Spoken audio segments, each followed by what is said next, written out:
You're listening to the 90 Days Later podcast with Anna Charles, episode 99. Welcome to the 90 Days Later podcast, where I show you how to stop over drinking in 90 days without missing out on life. If you're not an alcoholic, but fed up with saying yes to a drink when you mean to say no, you're in the right place. Hey everybody, welcome back to the podcast. All right, today's going to be a little bit different. Now, as you will know, I talk a lot about moderation on the podcast and how I help people achieve this, right? How I don't go in for the sober or nothing route, and how I think it's really up to my clients to know themselves best and to know what they want for themselves. And for many people, that is indeed moderation. You want to be able to drink now and then. You want to be able to drink a couple and leave it at that, all the rest of it. And it's all totally possible.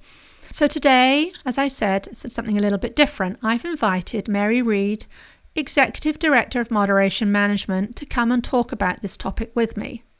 Moderation Management is a non-profit organization that provides a non-judgmental, compassionate peer support community for anyone who wants to change their relationship with alcohol.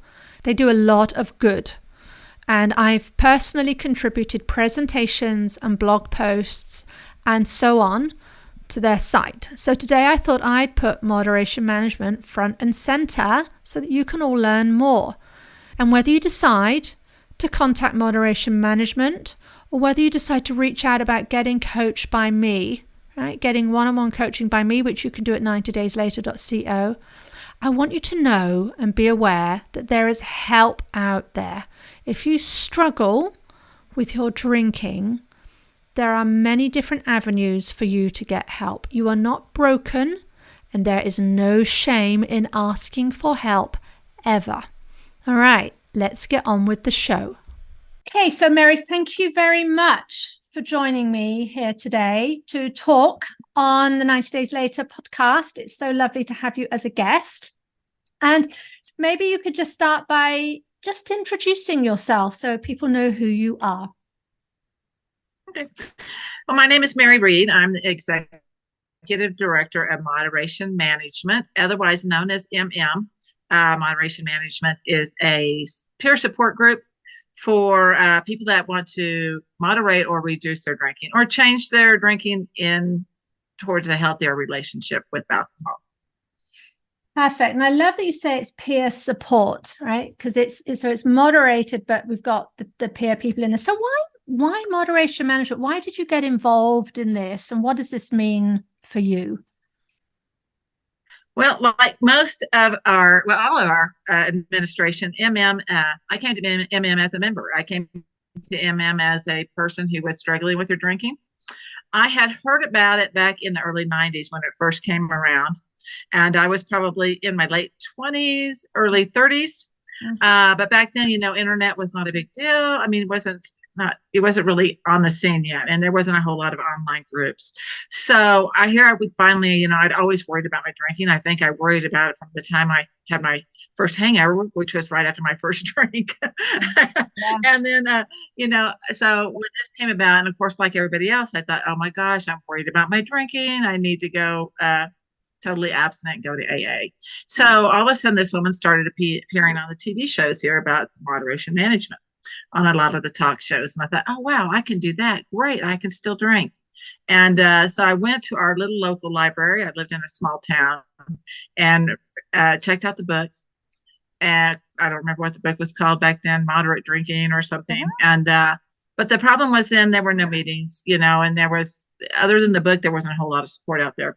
And there were a few meetings maybe in New York City or, San Francisco or something. But as far as in a small town in Kansas, there was no actual one-on-one support available. So fast forward about 20 years, and now my drinking has really escalated. I'm drinking heavily every day. Showing some, I'll get the shakes in the morning sometimes when I wouldn't drink. So it was worrisome. Yeah. So again, I thought I've got to do something about this. And I decided that, I knew I probably needed to abstain. I really thought I did at this point, as heavy as I was drinking. Mm-hmm. So I went and I thought, I had started blogging about I was living on a sailboat at that time. So I had started a blog about my sailboat life and blah, blah, blah. And so I thought, well, I'm going to go see if there's any online communities out there for drinking. And so, of course, I went to AA first, but I had a real problem with meetings. I just knew that was one thing I couldn't do. I understood. I've never been a meeting person. Um, it was an obstacle for me, but I still wanted help. And so I went to their online forum or message board and say, hey, this is me. Hello.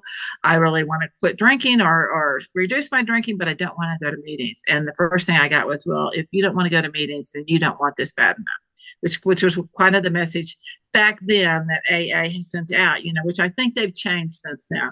It was kind of like, if you want it bad enough, you'll show up here when you need it bad enough, when you're desperate enough.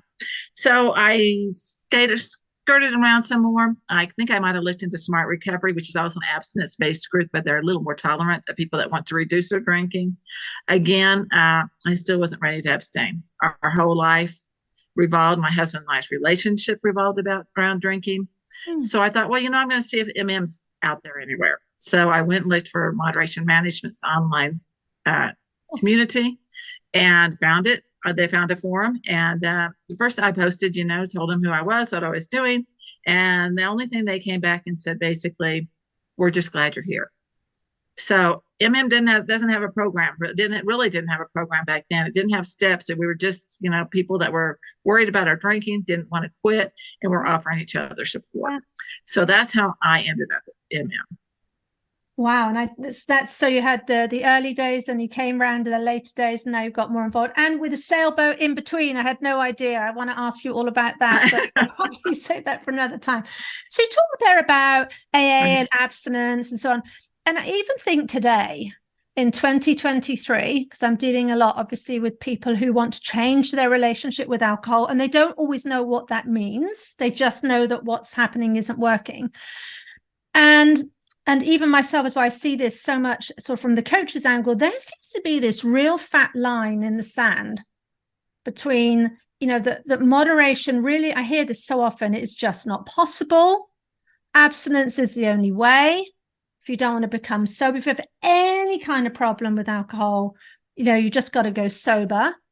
So even now, all these years later, so what are your thoughts on this? I mean, is this something, do people come to you with that concern, and so they sort of feel like they've come home when they find moderation management? Tell me about that.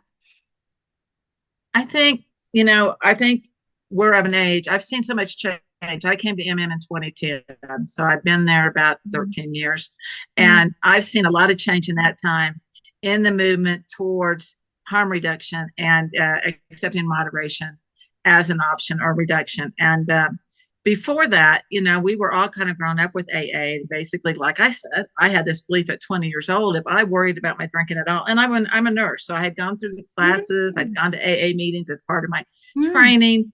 And I knew back then the big thing was, if you're worried at all and you just can't cut down, then you need to go to AA. That's your only choice. You're an alcoholic. And so that's what we grew up believing. Now, I think now there's a little more. You're seeing the sober curious movement. You're seeing all that. So I don't think people have that ingrained in their head as much as when we were, I won't say growing up, but in the before 1990 anyway. So definitely back then, there's still I see a lot of the older generation, 60s, 70s, 50s, that still believe that. And they'll come to MM, but they don't classify themselves as an alcoholic, because they say, I'm not laying on the street drinking out of a brown paper bag, and I held a job, and I'm doing all these things. So I'm not an alcoholic. I just want to stop my drinking, because if I was an alcoholic, I have to go to AA. So I think what that does is it delays, just like me when I was 20 or 30 years old and said, I have a problem that I'm not going to quit. It delayed until my problem got worse, and until where I got to the point where I was drinking daily, where it was to a point that I really couldn't stop, and I was starting to see some physical dependency. So it delayed that belief that we have to wait. Now, do people moderate? I came to MM. I'll tell you a little bit more about my story later. I did end up going abstinent for 8 years, and then decided to explore moderation again. And I'm succeeding at it. I learned that I was a different person, and I'm probably jumping ahead a little bit, but I have learned the skills, and I've I learned how to use my tools. So people come and they find out they can, or else they go back to abstinence. We have a lot of people that have been in AA for 20 some years. And all of a sudden I always envisioned, because I have a brother who's been in AA probably 40 years. Once they're in AA, they're so happy to never go back out. They're happy with their lives. They're happy that they're not drinking. But I've discovered that's not the truth. And so we get these people that come and then they struggle and then they decide, it's just not worth it. I was happy enough abstaining. Where I was. And we get the people that do very well, because they started abstaining when they were in their 20s and 30s, and they've grown up and they're totally different people than when they had the drinking problem back then.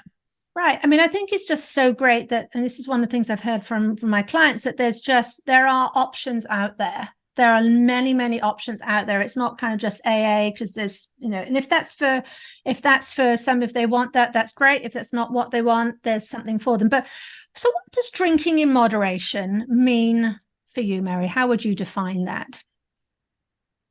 Well, my goal is actually to stick to guidelines, which is 9 drinks a week for women, no more than 3 a night, and 3 to 4 abstinent days a week. I don't always get that, but I get close. Men's is 16, no more than 16 drinks a week, no more than 4 in a night.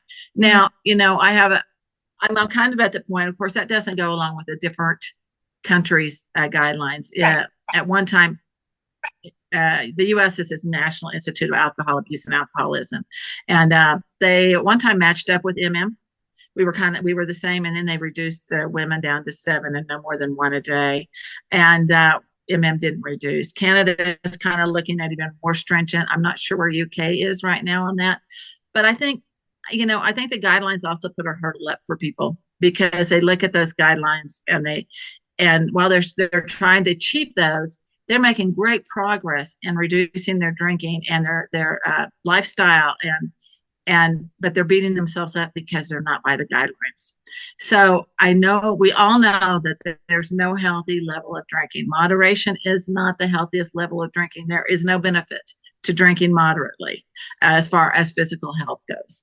So we're not going to put that argument out there. But there are other parameters, other than strict guidelines to look at as far as your health levels. Like today, I had lab work about 2 weeks ago, and you look at that, you look in and make sure that your lab work's coming back okay, your liver profile is okay, you look at whether your relationships are okay, your work, your productivity. There are other things to look at when you're working on reducing your drinking that also add up to success, whether you meet the guidelines or not.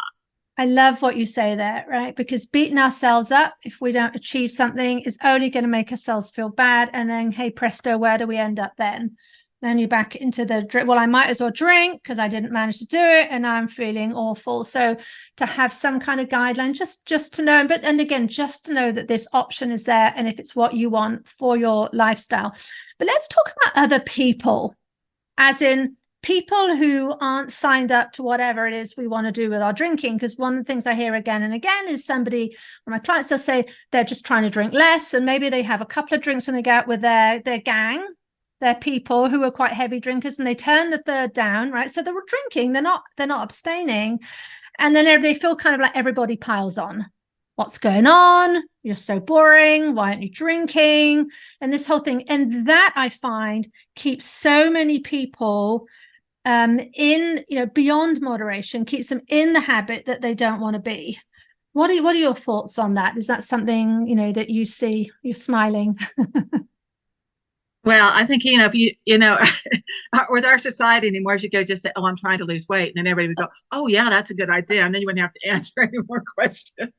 But I think, that's a good excuse though, to say, I'm doing it for my health. I just felt like I was drinking too much and I wasn't sleeping well at night. You can be honest, but you don't have to tell them the whole story. You can just say, I just feel like it's, I'm not sleeping well. I don't have the energy I want. So I'm just going to reduce a little bit. Yeah. And if they keep at it, then it's like, it's really none of your business. And I'm not asking you to do anything about your drinking. And the thing is, friends get used to that. I found, before I abstained, before I actually chose to abstain, I was a year with MM. And like I said, I was drinking heavily, very heavily. And so it was hard to get those numbers down.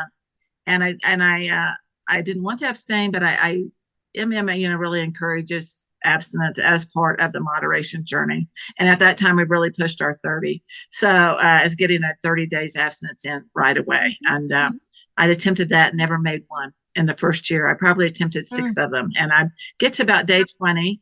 And then I'd go back to drinking the way I was, because we didn't have programs. We didn't really have tools. We do no longer push the 30 because we realize that that also keeps people from reaching out to help, because they think, oh, there's no way I can do it 30 days. Right. So anyway, but by the time I chose to go abstinence, my friends were used to me saying, oh, I'm not drinking tonight. Oh, I'm taking a break. And, the first few times, even when I said I'm abstaining for good or for the foreseeable future, they say, oh, yeah, she does this all the time. She'll be back drinking. So after a while, it becomes old news with your friends, and as long as you're not telling them how to drink, they quit noticing it, Yeah, so that's a good way of thinking it. Oh, it does become old. We say in the UK, it's tomorrow's fish and chip paper, right? It was in the newspaper yesterday. Now you're eating the chips out of it. No one cares. It's great to hear you say that, because again, I think that keeps so many people back. They think, well, if everybody around me supported me, then I'd be able to do it. But then you've been waiting forever, because you never get to control what anyone, and like you say, you're in dangerous territory when you start telling other people how to drink. And that's not how you want to be. So sorry, go ahead. I just want to clarify. I knew that when my husband still drank heavily, all of my friends still drank heavily. And I knew that when I decided whatever path I was going to end up on, I knew that I was still going to be with these people. So I better be able to do what I wanted to do while they were doing it around me. And I'll have to say, none of them changed their drinking in the 8 years that I abstained. They had no problems drinking around me. So I was a designated driver. So they were happy for that. So. Oh, they were happy. But that's interesting that you added that, because it kind of segues into what I want to chat about next, which is, I think when we change our relationship with alcohol, whatever that means, even if we reduce a little bit, if we abstain, if we find we have a community of people who understand us, and whatever that is, that it can change how we see ourselves. It doesn't just change what we do, but how we feel about ourselves. What's your reaction to that? While we're still problem drinking, or once we reach out for help?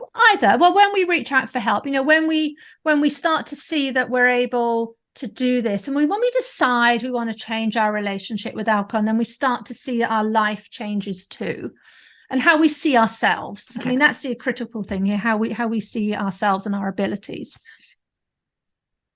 Well, I know, I guess I worried about my drinking, but it didn't ever seem like all my friends who also drank, maybe not as heavily as I did, but definitely daily or every time we were out, they never seemed to worry about it, or we never talked about it.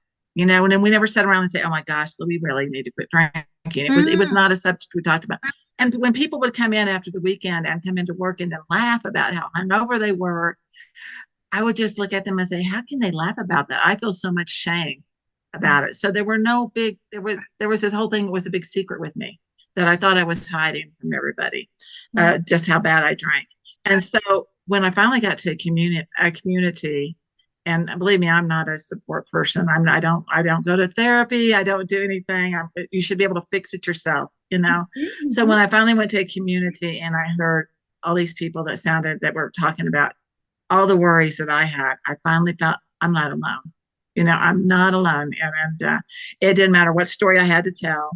And we didn't really go down the rabbit hole of telling horror stories or anything like that. But, somebody was there to say, yeah, me too. I've done that too. And it took a lot of the shame away.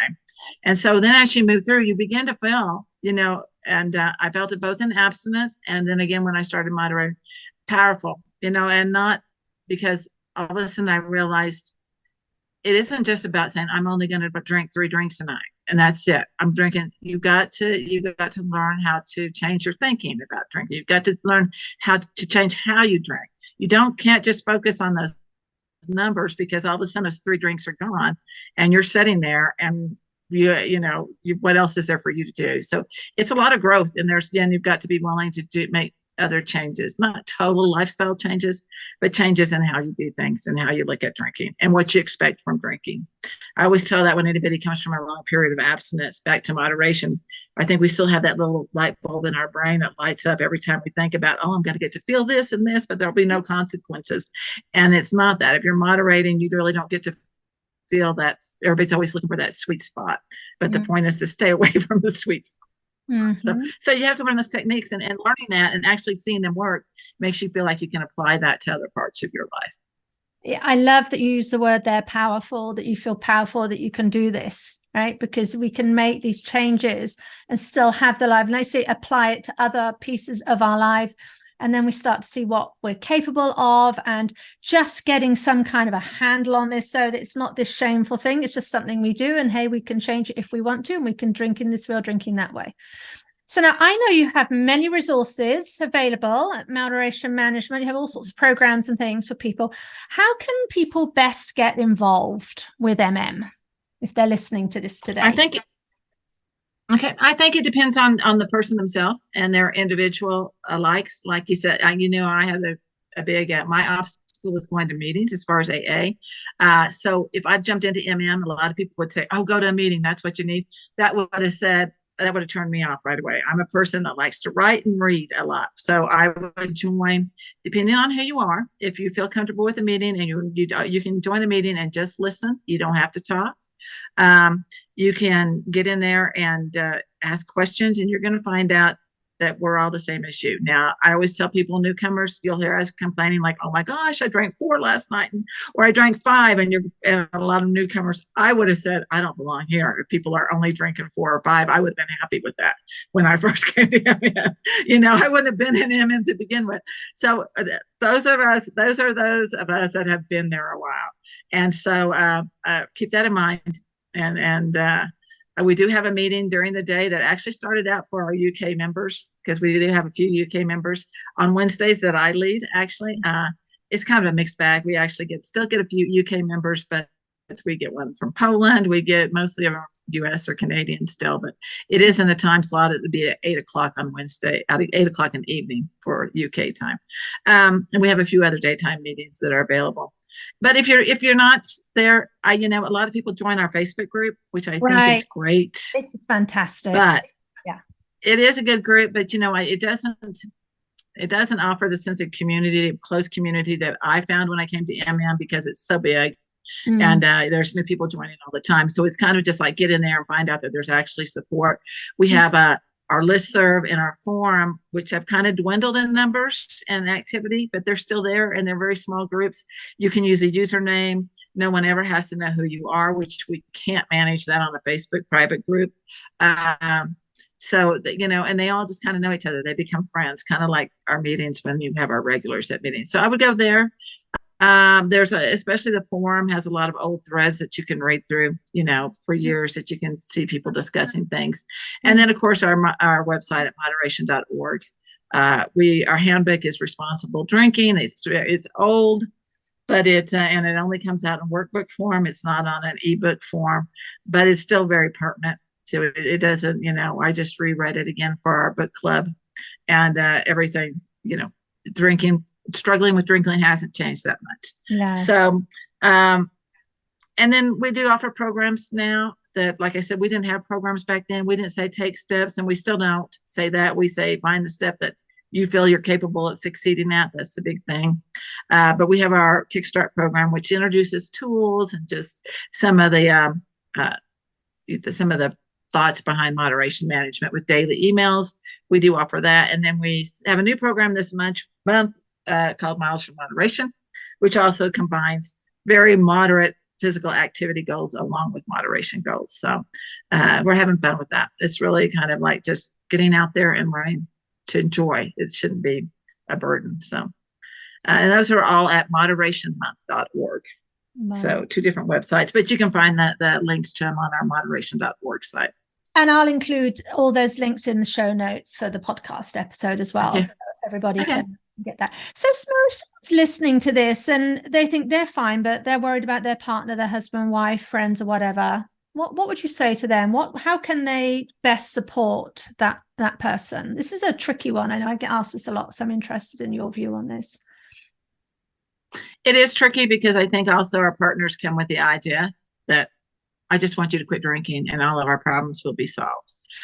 Unfortunately, we don't have that many resources for them at MM because we tried a partners meeting where the couples came together and kind of discussed things, and it just never got off the ground. I think it'd be great if we had a spouse or partner meeting just for the spouses and partners. I've been on both sides of the fence, so Right. I'd like to do that, but it's just I can't take on another meeting right now. But we do have our newcomers meeting every Thursday, twice a month. Actually, I think one's coming up next Thursday, not this Thursday, where people can get in and ask questions about moderation management and find out more about it. The other thing you can do, you can always read whatever resources they have. If your partner's reading Responsible Drinking, Right. you can read up on that. You can read on the research studies. The truth is, and I know you, Anna, you looked into research over there in the UK, but in the United States, only about 20% of people that struggle with alcohol will reach out for any kind of support. And mainly that is because they think they're going to be told they have to go to a 12-step or a rehab program and abstain. So, and out of that 20%, only 5 to 7% will actually succeed at abstaining for a period of time, a lengthy period of time. So, thinking that abstinence is the only abstinence is the only solution has really kept the door shut for people reaching out for help. So, and MM actually in other programs, they kind of open that door, and it actually gets you more comfortable. It gets you comfortable with abstinence. I chose abstinence after a year and was very happy with it for 8 years. It was a gift. It really was for me. So. And I think you're right. So it is startling the statistics that we have on this, and just again, when people find me, when they come to me, they say, I'm so relieved I can talk about this for somebody. I don't talk about this because I just don't want AA. I don't want anyone to think that I don't think I've got this massive problem. I just think I need to do something about it. In the same way, as you said, that we might want to lose weight, we might want to get nutrition, we might want to get fit. We might want to learn how to landscape our garden, and we look for help with those things, right? We don't expect ourselves to be experts.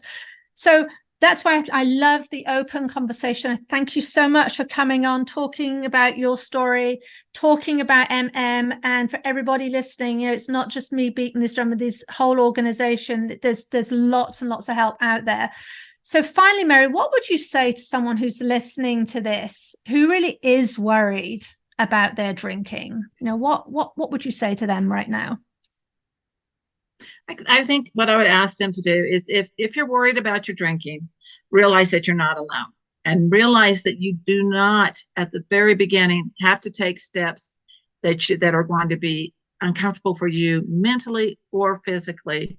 You can address your drinking problem at a small step at a time and make it doable. And a lot of times that will bring more success than jumping on. I know how many mornings I woke up every morning for years, probably, said I'm not drinking today.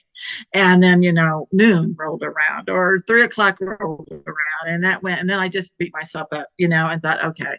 So it was too big a step to take. And so there are so many other steps you can take. First one is just to find out how much you're drinking and be honest about it without any shame. And then take small steps in reducing that amount. Do not, if you are drinking daily and have been for a while, do not try to abstain completely without any medical supervision. It's dangerous. And so, you can do it with small steps. It takes time. It takes a lot of, we call it the MM shuffle. It's 2 steps forward, 1 step back. Most of us have been drinking a long time. So we have to kind of retrain our brains and learn all kinds of new skills. Yeah. And it might not feel as grandiose. It might not be, I've got, 18 days alcohol free or whatever. But I tell you what, if you, in those 18 days, if you make other changes that stick, that are more likely to stick, I think one of the big things is being able just to decide. I can decide how much I drink. No one's telling me I have to abstain. No one's telling me that it's this much, and it's all down to me. Back up, you were talking earlier about feeling powerful. Once we then start to feel more control, that can be a huge thing. Is there anything else I haven't asked that you want to say before we close it out here? I didn't, I think we covered most of it. I just like, again, don't be too concerned about where you're going to end up. Just worry about taking that first step, and don't worry so much about it. Just find one you can take. I even if it's just reducing by half a drink a day, and keeping at that for a week, or even, maintaining and just keeping steady where you are for right now, and then getting to where, like, okay, now I'm ready to reduce by one drink, or just by, my biggest tool is I make every drink last an hour. I'm a big believer in how we drink is as important as how much we drink. So if you go in, I could drink 3 drinks a night, but if I drink those down fast, I'm going to be drunk, and I'm probably not going to push that stop button. So you've got to learn how to drink. And sometimes that's easier to face, saying, okay, I just got to slow down a little bit and notice how fast I'm drinking these. That's an easier first step for a lot of people to take, and say, okay, I've already got to start reducing by 1. So it's finding that step that you can do. So, and finding support. You won't be judged. You won't be told you have to do this. You won't be told, you know what, you really should abstain. We don't do that. We're very strict about that at MM. If somebody does do that, they get their hands slapped pretty quickly. Fantastic. All right, brilliant. Thank you again so much, Mary, for being on, and for everybody. Thank you, Anna. You're welcome. So everybody listening, so I will put the details for moderation management in the show notes. It is a terrific organization, and I've been to some of their meetings and involved in some of their stuff, and it is incredibly supportive. And I think that's what we need. We need support, not shame, when it comes to drinking. Okay, thank you. Thank you, Anna. If you like what you're learning in the podcast and you want to take the work further and achieve total freedom around alcohol, let's talk. I help my clients stop reaching for that first glass of wine the moment 6 p.m. rolls around, and they don't miss out on life. And we do it in 90 days. The effect is permanent. Email me for more information on anna@90dayslater.co. And if you did enjoy the show, I'd really appreciate if you'd leave a rating and review to help others find the 90 Days Later podcast.